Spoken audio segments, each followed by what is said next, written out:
우리 먼저 하나님의 말씀 창세기 12장 1절부터 4절에 있는 말씀을 읽도록 하겠습니다. 창세기 12장 1절부터 4절의 말씀입니다. 다 함께 읽겠습니다. 여호와께서 아브라함에게 이르시되 너는 너의 본토 친척 아비 집을 떠나 내가 내게 지시할 땅으로 가라. 내가 너로 큰 민족을 이루고 내게 복을 주어 내 이름을 창대케 하리니 너는 복의 근원이 될지라. 너를 축복하는 자에게는 내가 복을 내리고 너를 저주하는 자에게는 내가 저주하리니 땅의 모든 족속이 너를 인하여 복을 얻을 것이니라 하신지라. 이에 아브라함이 여호와의 말씀을 쫓아갔고. 성도 여러분 안녕하십니까? 네, 행복한 안식일입니다. 우리 교문리교회에서 함께 예배드리고 다시 만나 뵙게 되니 참 반갑습니다. 제가 오늘 설교를 맡았다고 하니까 몇 분이 제게 오셔서 굉장히 측은한 눈빛으로 괜찮으세요? 이렇게 인사를 해주시더라고요.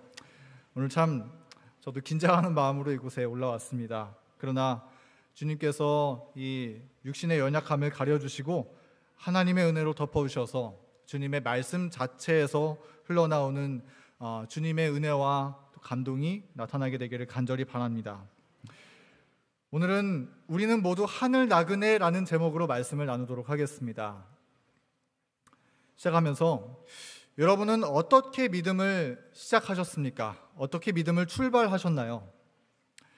여기에 태어나면서부터 모태신앙으로 자라신 분도 계실 것이고 또 하나님의 섭리로 살아오시다가 하나님을 만나고 신앙 안에 들어오신 분도 계실 것입니다.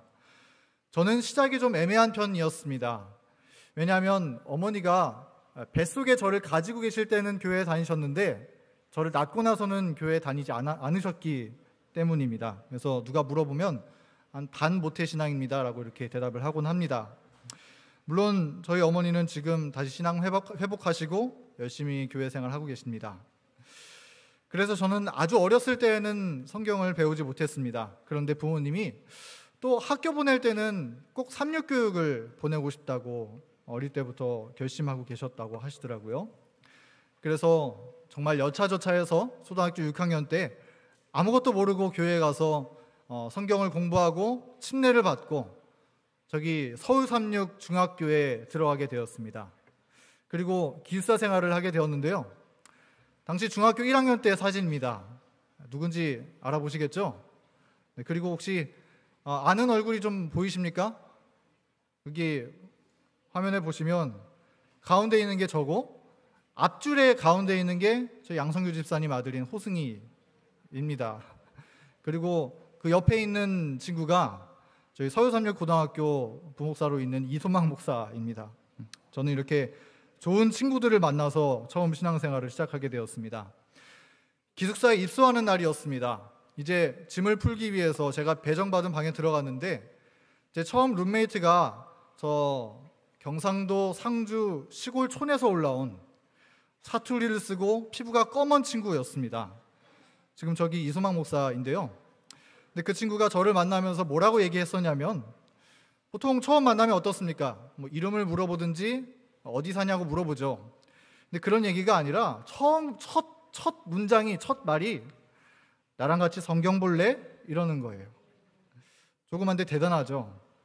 저는 그래서 아무것도 모르고 친구 따라서 같이 옆에서 성경을 보다가 또 친구 따라서 같이 안식일 지키다가 또 2학년 때는 친구 따라서 여기 교문리교회도 나오게 되다가 지금은 그렇게 희미하게 시작했던 신앙이 이제는 목회자가 되어서 말씀을 전하게 된 것은 정말 하나님의 은혜가 아니라고 말할 수 없는 것 같습니다.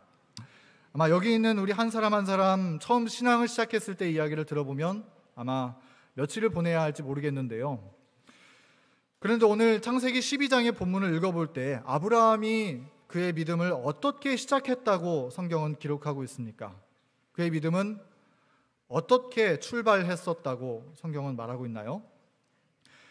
아브라함의 믿음은 떠나는 것에서부터 시작했다라고 성경은 말하고 있습니다. 우리 아래 1절에 있는 말씀을 다시 한번 읽어볼까요?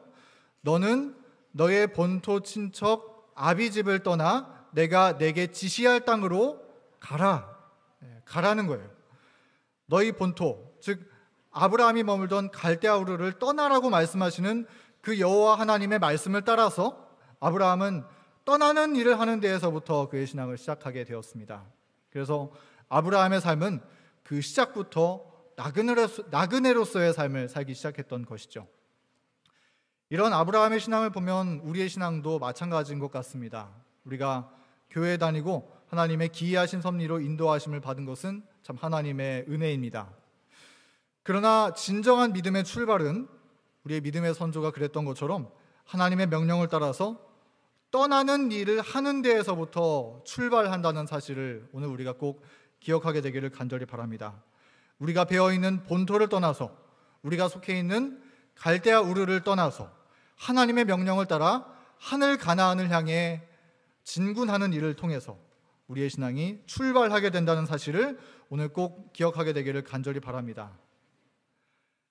우리는 모두 하늘 나그네입니다. 여러분 그렇습니까? 네, 우리는 하늘 나그네입니다. 하늘 나그네는 예수 그리스도를 믿음으로 말미암아 옛 생애를 버리고 새 생애를 살아가는 사람들입니다. 하늘 나그네는 이 땅의 집에 속해 있는 사람들이 아니라 우리 예수 그리스도께서 거하시는 하늘 본향에 있는 집에 속해서 살아가는 사람들입니다.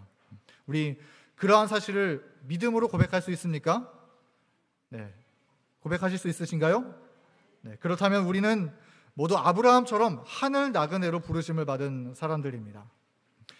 그런데 사실 우리가 신앙 가운데서 이 하늘 나그네의 삶을 시작하는 그 시작점을 가장 잘 나타내주는 예식이 있다면 그것이 무엇일까요?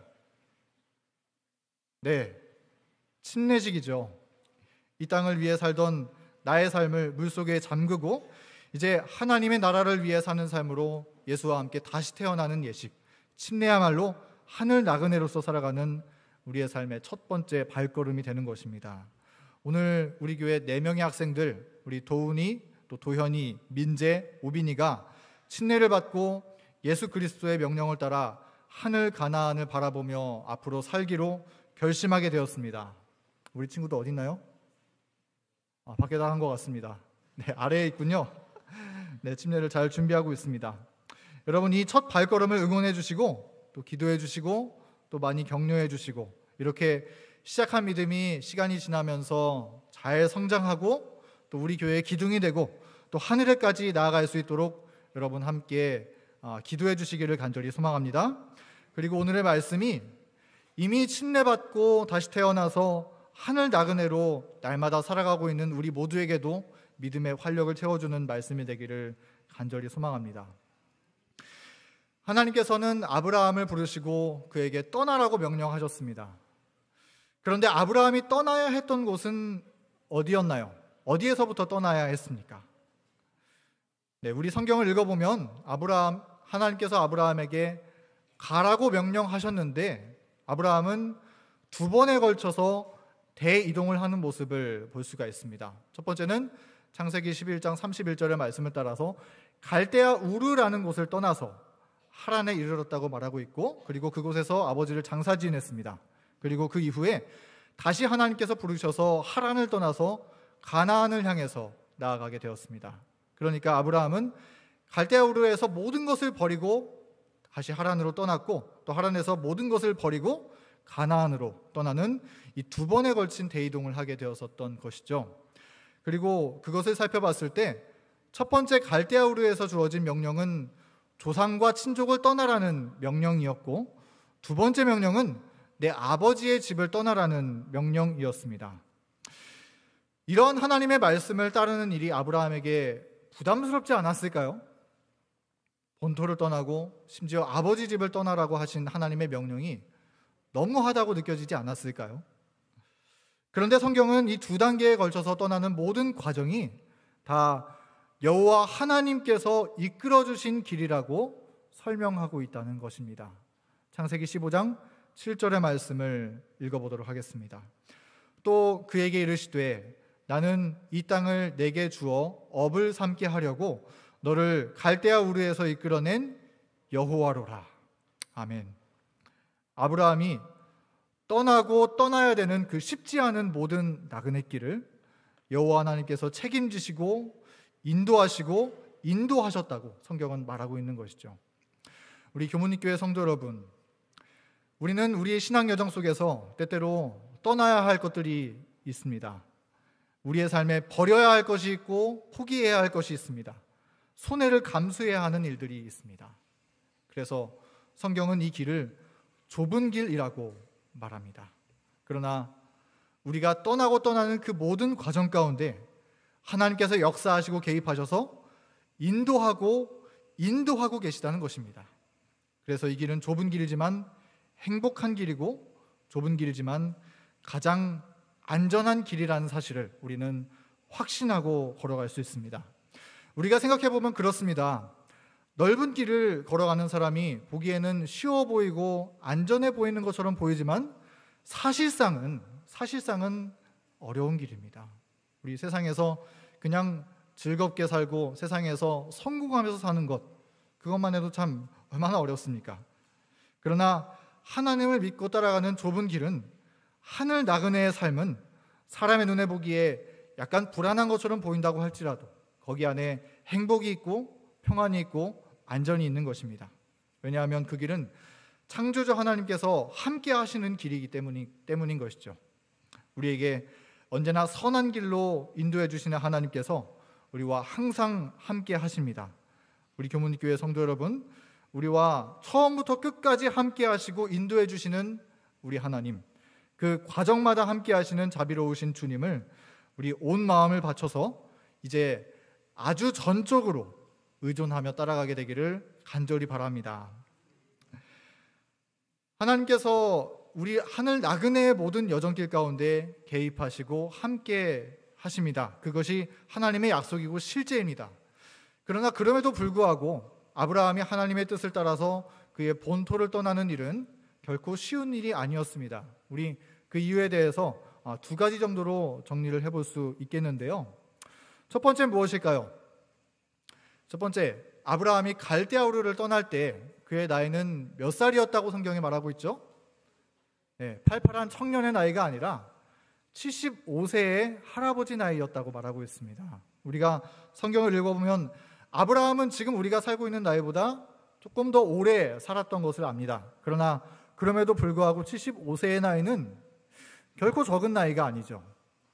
당시 75세였다면 일반적으로 어떤 고민을 하면서 살고 있었을까요? 아마 이제 본격적으로 사회에서 어느 정도의 성공을 이루고 황금 노후에 대한 고민을 하고 있지 않았을까요? 아브라함은 가정도 꾸렸고 자신의 분야에서 어느 정도의 성취를 이루었고 또 돈도 많이 벌었고 또 사회에서 존경과 인정을 받기도 했을 것입니다. 이제부터 기다리고 있는 즐거운 노후 생활을 행복하게 즐기면서 살 수 있는 나이였을 것입니다. 그러나 하나님께서 아브라함에게 그대의 고향과 친척을 그 자리에 그대로 두고 떠나라고 명령하시는 것입니다. 그것은 결코 쉬운 것이 아니었겠죠. 또 두 번째 이유입니다. 아브라함이 살던 땅 갈대아 우르는 그야말로 젖과 꿀이 흐르는 최고의 땅이었습니다. 아브라함의 이 고향이 갈대아 우르가 어디에 있냐면 이 유브라테스 강 입구에 있는 대항구 도시였다라고 이야기하고 있는데요. 그곳은 당시에 세계에서 가장 큰 도시로서 인구수가 6만 5천 명이었다라고 이야기합니다. 그리고 이곳에 지구라트라고 하는 건물이 있었는데요. 지금 보이는 그림이 지구라트입니다. 우리 사회 시간에 아마 배웠을 것 같은데요. 이곳은 이 달의 여신 난나라는 우상을 섬기던 유명한 신전이었는데 여기 올라가면 온 도시가 한눈에 보이는 그런 아주 영광스러운 곳이었다고 합니다. 그러니까 서울의 롯데타워 같은 그런 곳이었죠. 그러니까 갈대아우르는 우리나라로 따지자면 저 강남에 창문을 열면 코앞에 롯데타워가 보이고 한강의 빗줄기가 한강의 물줄기가 좌르르 흘러가는 서울의 자존심이 묻어나 있는 강남 노른자 땅에 아브라함이 살고 있었다라고 볼 수 있는 것입니다. 그런데 아브라함이 이것을 포기하고 하나님의 명령을 따라가는 일이 쉬운 일이었을까요? 결코 그렇지 않았겠죠. 그러나 그럼에도 불구하고 하나님은 아브라함을 부르셨습니다. 떠나라고 명령하셨습니다. 하나님께서 왜 이렇게 좋은 땅에 잘 살고 있던 부호 아브라함을 불러서 그곳을 떠나라고 명령하셨을까요? 하나님이 부르신 이유와 목적이 과연 무엇일까요? 하나님께서 갈대아 우르를 떠나라고 명령하신 아주 중요한 이유는 무엇이냐면 아브라함을 믿음의 조상으로 세우시기 전에 먼저 죄악의 영향으로부터 분리할 필요가 있었기 때문이었습니다. 우리 부조화 선지자는 이렇게 이야기합니다. 한번 읽어주시겠습니다. 하나님께서 그로 거룩한 신탁의 보존자로서 그의 위대한 사업을 위하여 합당한 자격을 갖추게 하실 수 있도록 아브라함은 그의 초인생애에 교제하던 것들로부터 분리되어야 했다. 네, 감사합니다. 하나님께서 아브라함을 거룩한 신탁의 보존자, 즉 하나님의 율법을 보존하고 전파하는 믿음의 조상으로 세우시기 위해서 가장 먼저 하셔야 했던 일이 있었는데 그것이 무엇이라고요? 분리시키는 일. 아브라함을 죄악의 교제로부터 분리시키는 일을 했어야 했다는 것입니다. 다시 말해서 세상과도 짝하고 하나님과도 짝하는 그런 믿음을 가지고서는 하늘 나그네의 길을 갈 수 없다는 거예요. 그래서 분리시켜 주시는 것입니다. 그렇다면 아브라함이 무엇에서부터 분리를 했어야 했을까요? 우리가 성경을 잘 읽어보면 아브라함은 바벨론에서부터 분리하는 경험을 했어야 했다는 점을 우리가 잘 이해할 수가 있습니다. 하나님께서 떠나라고 말씀하셨던 아브라함의 고향은 갈대아 우르라는 곳입니다. 그런데 이 갈대아 우르라는 곳이 사실 어떤 곳이냐면 바벨론 땅입니다. 성경을 보면 종종 이 갈대아인이라는 표현이 나오는데 이 갈대아는 바로 바벨론을 의미하는 것을 우리가 알 수 있죠. 그렇다면 갈대아 우르를 떠나라는 말은 어디를 떠나라는 말이죠? 바벨론을 떠나라는 의미가 되겠죠. 그러므로 하나님께서 아브라함을 부르시면서 가장 먼저 하신 일은 아브라함을 바벨론에서부터 빼내시는 일을 하나님께서 하신 것입니다. 자, 그렇다면 성경의 요한계시록을 보면 이 바벨론, 성경의 바벨론은 어떤 곳인가요? 바벨론은 그 뜻이 혼돈, 혼합, 혼잡이라는 의미를 가지고 있죠. 그리고 이것은 진리에 거짓이 섞인 것을 나타내주는 말입니다. 그래서 배교한 종교 세력을 상징하곤 하죠. 그런데 이 바벨론이 갖고 있는 또 하나의 중요한 특징은 무엇이냐면 곧 무너져 없어질 것들이라는 것입니다. 바벨론은 사람의 눈에 보기에 너무나 영광스러워 보이지만 조금만 지나면 금세 무너져 없어질 것들이라는 것입니다. 그래서 하나님께서 아브라함에게 떠나라고 말씀하셨던 것이죠.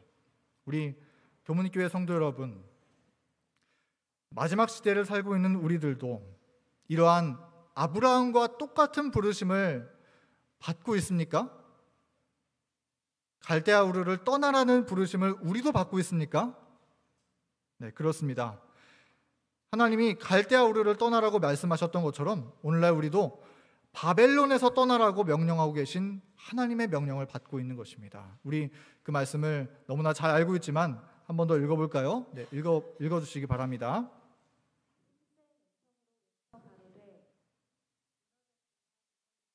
큰성 바벨론이여, 더러운 영에 모이는 곳과 각종 더럽고 가증한 생에 모이는 곳이 되었도다. 내 백성아, 거기서 나와 그의 받을 재앙들을 받지 말라. 네, 감사합니다. 우리 4절에 있는 빨간 글씨를 다시 한번 한 목소리로 읽어볼까요? 시작. 내 백성아, 거기서 나와 그의 죄에 참여하지 말고 그의 받을 재앙들을 받지 말라. 아브라함에게 그랬던 것처럼 하나님은 오늘날 이 마지막 시대를 살고 있는 우리에게도 바벨론에서 나오라고 호소하고 계시는 것입니다. 다시 말해서 아무리 반짝여 보인다고 할지라도 금세 무너져 없어버릴 불안한 것들을, 이 땅의 불안한 것들을 붙잡고 있지 말고 이제 거기에서부터 떠나서 하늘을 바라보는 하늘 나그네의 삶을 살라고 주님은 우리를 부르고 계신 것입니다. 우리 하늘 나그네 되신 교문교회 성도 여러분, 우리의 삶 속에 접촉되어 있는 그 바벨론으로부터 우리 떠나가는 삶을 살게 되기를 간절히 바랍니다. 금세 없어져 버릴 것에 목매어 살지 말고 영원히 썩지 않는 하늘 예루살렘 도성 바라보면서 우리 함께 살게 되기를 간절히 바랍니다. 바벨론에서 떠나라는 말은 1차적으로는 오류에서 떠나라는 말이죠. 그런데 이 말씀을 우리의 삶에 적용해 보면 다음과 같은 것에서부터 떠나라는 주님의 명령이라고 우리는 이해할 수가 있습니다. 우리 여기에 있는 글을 다 같이 읽어볼까요? 첫 번째, 우리의 삶 속에서 하늘에 대한 관심을 빼앗아가고 마음을 세상에 묶어두는 바벨론의 영향으로부터 떠나라. 우리의 삶에서 무엇이 하늘에 대한 관심을 빼앗아가고 있습니까? 무엇이 우리의 마음을 여전히 세상에 묶어두고 있나요? 아마 이건 우리 각자가 다 다를 것입니다. 어떤 사람은 세상 사람들과의 관계일 수도 있고, 어떤 사람은 명예가 될 수도 있을 것입니다. 또 어떤 사람은 나의 자존심이 될 수도 있고, 또 어떤 사람은 내가 중독되어 있는 어떤 문제일 수도 있을 것입니다.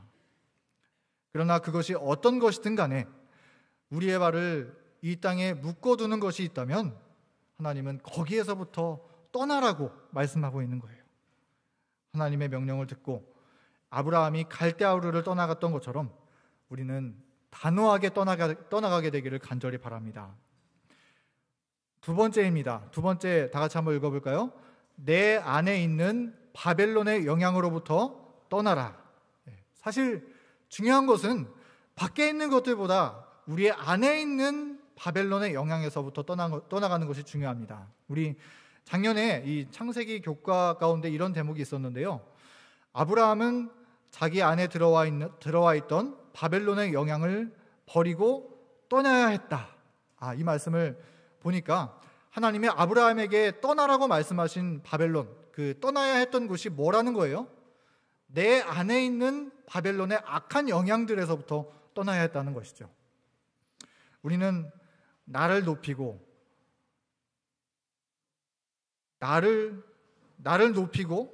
나를 더 사랑받기를 바라는, 나를 높이는 타락한 본성이 끼치는 영향으로부터 떠나야 하는 것입니다. 우리는 하나님의 뜻을 떠나서 내 안에 욕심을 따라 결정하던 삶에서 떠나야 합니다.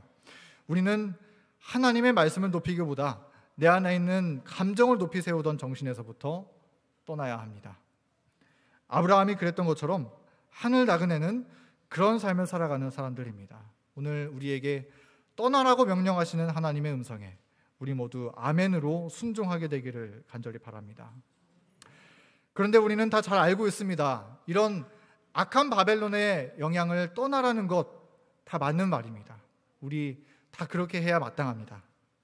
그런데 하나님의 명령을 따르는 것은 그럼에도 불구하고 쉬운 일이 아닌 것처럼 보인다는 것입니다. 아브라함은 그럼 어땠을까요? 아브라함이 하나님의 명령을 떠나가는 데는 어떤 마음으로 떠나갔을까요?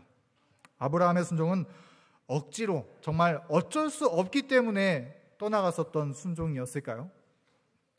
아브라함이 어쩔 수 없이 억지로 떠나갔다고 생각하시는 분 한번 손 들어볼까요? 한 분도 안 계시네요. 그러면 기뻐서 따라갔을 것 같다는 분 손 한번 들어보실까요? 네, 잘 모르시는 것 같습니다. 우리 부조화 선지자에 있는 글을 한번 읽어보도록 하겠습니다. 네, 제가 읽겠습니다. 그는 약속의 땅에 관하여 묻지 않았다. 곧 토지가 비옥하고 기후가 건강에 적합한지, 그리고 그 지방은 유쾌한 환경을 제공하며 재물을 쌓을 기회를 줄 것인지 묻지 않았다. 하나님께서 말씀하셨으므로 그분의 종은 순종해야 하였다. 여기 파란색 글씨 다 같이 한번 읽어볼까요?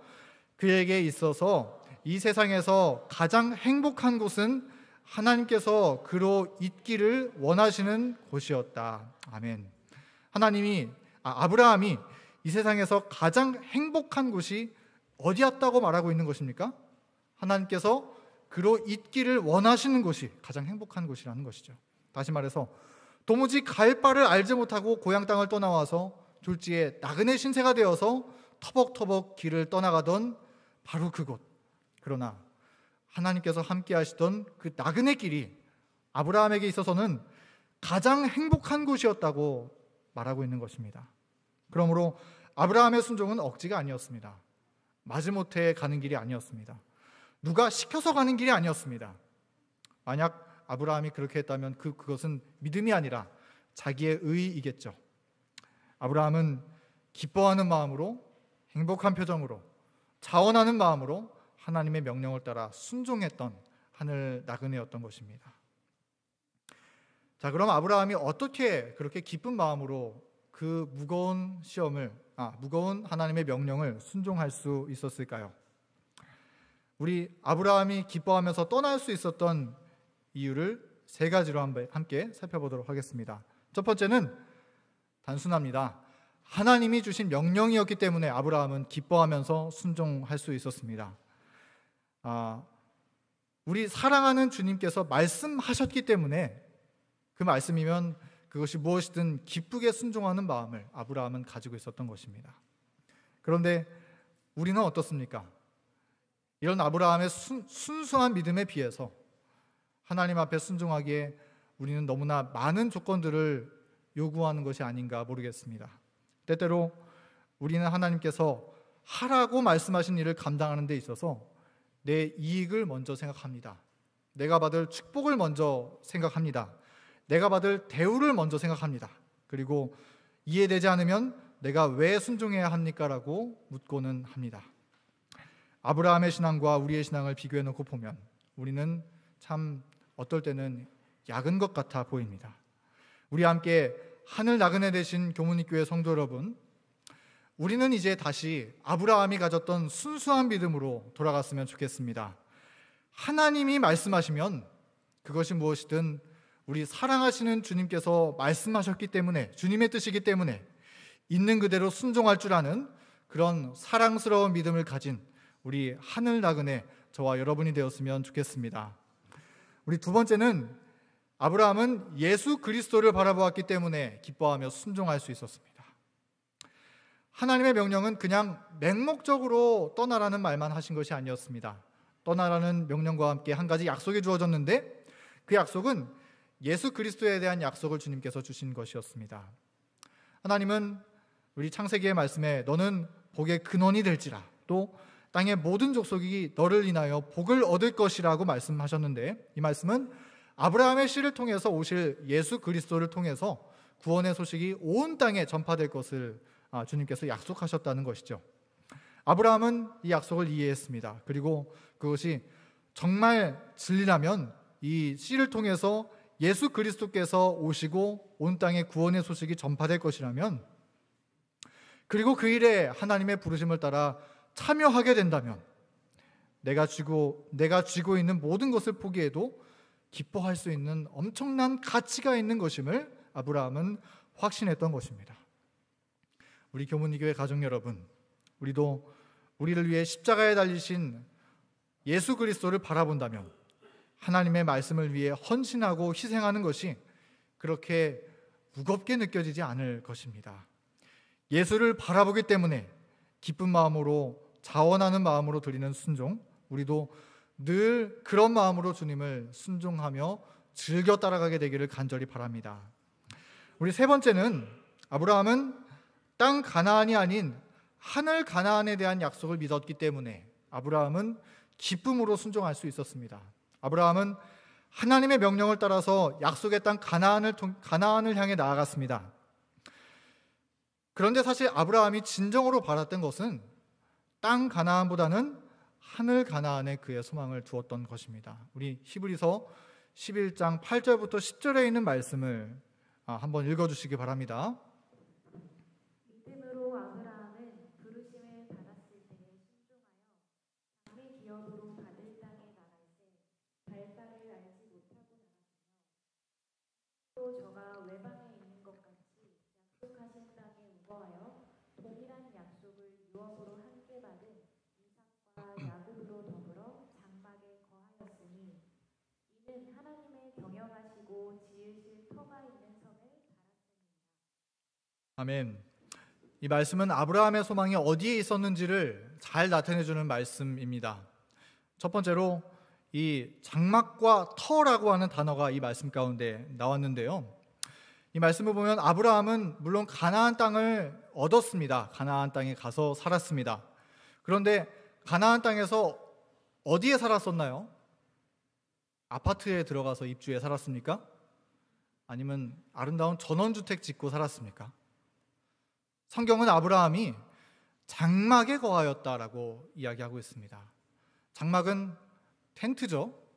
아브라함은 터를 닦고 산 게 아니라 장막에서 살았습니다. 그래서 나중에 말씀을 보면 그 천사들이 롯을 방문했을 때 롯은 소돔 성문 앞에서 이 천사를 맞이했습니다. 롯은 성 안에 살았었죠. 그런데 아브라함은 천사들을 어디에 맞아들었냐면은 그의 장막에서 맞이했다라고 성경은 기록하고 있습니다. 히브리서는 그런데 아브라함이 이 장막에 거한 이유에 대해서 설명하기를 10절에 이는 하나님의 경영하시고 지으실 터가 있는 성을 바랐음이니라고 설명하고 있습니다. 땅 가나안에는 별로 큰 관심을 두지 않고 나그네처럼 장막에 살았던 아브라함이 하늘에 있는 터에는 관심을 가졌다는 것입니다. 네, 우리 한번 생각해 보겠습니다. 장막과 터, 이 두 가지의 차이점이 있다면 그것이 무엇일까요? 장막은 어떻습니까? 언제든지 허물고 움직일 수 있는 것이 장막이죠. 그런데 터는 어떻습니까? 한번 기초를 닦고 그 위에 건물을 올리면 영속적으로 그곳에 살아갈 수 있는 것이 터이죠. 다시 말해서 아브라함은 이 땅에 금세 허물어져 버릴 땅에 소망을 두고 살아가는 사람이 아니라 영원히 거할 수 있는 하늘의 소망을 두고 살아가는 하늘 나그네였다라고 하는 것입니다. 그래서 아브라함은 가나안 땅에 들어갔음에도 불구하고 이 땅에는 별로 관심이 없이 살아갔던 사람이었습니다. 이 땅에서 아브라함이 소유하고 있던 땅은 단지 막벨라 굴 하나뿐이었다고 성경은 말하고 있습니다. 그마저도 살아서 누릴 땅이 아니라 죽어서 묻힐 땅에 대해서 말이죠. 그래서 사도행전 7장 5절 말씀은 아브라함은 발붙일 땅이 없었다라고 기록하고 있는 거예요. 아브라함은 물론 부호였지만 이 땅의 재물과 땅의 약속에는 관심이 없었습니다. 그래서 아브라함의 믿음에 대해 히브리서는 설명하기를 아브라함은 마치 외방에 있는 것 같이 살았던 사람, 즉 나그네로 살았던 사람이라고 기록하고 있는 것입니다. 자, 근데 여기 나그네라고 하는 말씀을 영어 성경으로 보면은 뭐라고 기록되어 있는지 여러분 아십니까? 화면에 잘 나와 있죠. 나그네라는 말이 어떻게 기록되어 있냐면 스트레인저라고 기록되어 있습니다. 스트레인저. 이게 무슨 말인가요? 스트레인저. 문자 그대로 하면 이상한 사람, 유별난 사람, 그것이 스트레인저라고 하는 의미죠. 나그네는 스트레인저입니다. 우리 신앙하면서 혹시 주변 사람들이 이상하다는 듯이 쳐다보는 그런 눈초리를 받아본 경험 여러분 해보신 적 있으십니까? 주님의 재림을 바라보면서 사는 재림 성도의 삶은 하늘을 바라보면서 사는 하늘 나그네의 삶은 사람들의 눈에 보기에는 어쩌면 이상한 사람처럼 보일 수 있습니다. 그렇죠? 뭐 안 먹는 것도 많고 토요일 되면 다른 거 안 하고 교회 간다 그러고 이상한 사람처럼 보이잖아요. 그런데 하늘을 소망하는 사람들에게는 그렇게 하나님의 말씀에 순종하며 사는 것이 가장 행복한 길이라고 느끼면서 산다는 것입니다. 우리 사랑하는 하늘 나그네 믿음의 교문리교회 가족 여러분, 때때로 세상 사람들이 우리를 이상하다라고 볼 수 있을지 몰라도 우리 하늘에 우리의 본향이 있기 때문에 우리 하늘 시민권자의 삶을 사는 그리스도인이기 때문에 우리 하나님의 부르심에 온전히 순종하면서 살아가는 기쁨의 그리스도인들 함께 되기를 간절히 바랍니다. 우리 여기 있는 글을 한번 같이 읽어볼까요? 다 같이 읽어보겠습니다. 시작. 아브라함은 행복한 마음으로 갈대아 우르를 떠났습니다. 그는 더 이상 이 땅의 약속에 관심이 없는 사람, 이 땅의 즐거움에 만족할 수 없는 사람이 되었습니다. 하늘 나그네는 그런 사람들입니다. 우리 하늘 나그네 되신 여러분, 우리의 관심은 이 땅에 있습니까? 아니면 저 하늘에 있습니까? 이 땅에서 강남의 노른자 땅 바라보며 사는 것이 좋습니까? 아니면 가진 것 없어도 하늘 소망하며 사는 게 좋습니까? 우리 모두 이 땅에 살아가고 있지만 이 땅에 속한 사람이 아니라 하늘에 속한 사람들, 그래서 하늘이 훨씬 더 좋은 사람들, 그런 하늘 나그네의 삶을 살게 되기를 간절히 바랍니다. 그래서 이 땅의 방식을 따라 사는 삶이 아니라 하늘의 방식을 따라 사는 하늘 시민권자의 삶을 사는 우리 모두가 되기를 간절히 소원합니다.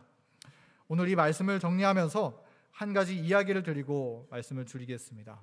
제가 몇 년 전에 우리 그 천안에 있는 독립기념관 여러분 아시죠? 독립기념관에 한번 방문했었던 적이 있었는데요.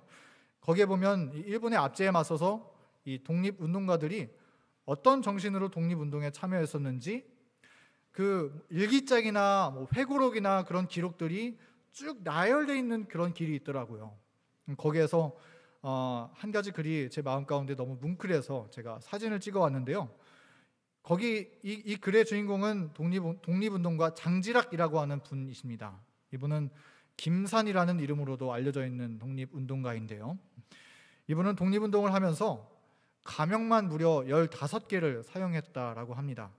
그리고 정말 간절하게 독립을 소망했지만 해방이 되기 전에 목숨을 거두게 되었습니다. 그런데 1920년도에 그 만주에 임시정부가 있는 만주에 망명을 하면서 다음과 같은 회고를 했었던 기록을 남겼습니다. 만주에 있는 조선인들은 조국으로 돌아가고 싶어 했고 이제나 저제나 하고 독립될 날을 꿈꾸고 있었다. 이 집 저 집 모두 비가 샜지만 고치려고 하지도 않았다. 그들은 무엇 때문에 수리를 해야 하지? 곧 조선이 독립을 할 것이고 그러면 우리는 고국으로 돌아갈 텐데 하고 말했다. 뭔가 독립운동가의 혼이 느껴지지 않습니까? 저기 저 멀리 만주 땅에 망명하고 있으면서 얼마나 간절하게 독립을 꿈꾸었으면, 한국에 있는 고향으로 얼마나 돌아가고 싶어 했으면, 지내면서 지붕에서 빗물이 새는데도 아무도 고치려고 하지 않았다는 거예요. 왜냐하면 여기는 내 집이 아니라 잠깐 머물다 갈 뿐이고 얼마 안 있으면 한국으로 돌아갈 것이라고 굳게 확신하고 믿었기 때문입니다. 우리 사랑하는 교문리 하늘 나그네 여러분, 제가 지금 지붕에 물 새면 고칠 필요 없다고 말하는 게 아닌 거 여러분 잘 아시죠? 그게 문제가 아니라 이 땅에서 대한독립 해방의 소망을 가지고 살아가던 사람도 이런 정신을 가지고 살았는데 우리 하늘 나그네 믿음의 백성으로 부르심을 받은 우리는 과연 어떤 정신으로 살아가야 하겠느냐 하는 것을 말씀드리는 것입니다. 우리의 선배 아브라함처럼 그저 이 땅에 매여 흔들리며 얽매여 살아가는 삶이 아니라 우리의 돌아갈 곳 하늘 본향만을 바라보고 소망하며 살아가는 이 마지막 시대의 아브라함, 하늘 나그네 저와 여러분이 되기를 간절히 바라면서 오늘 말씀을 마치도록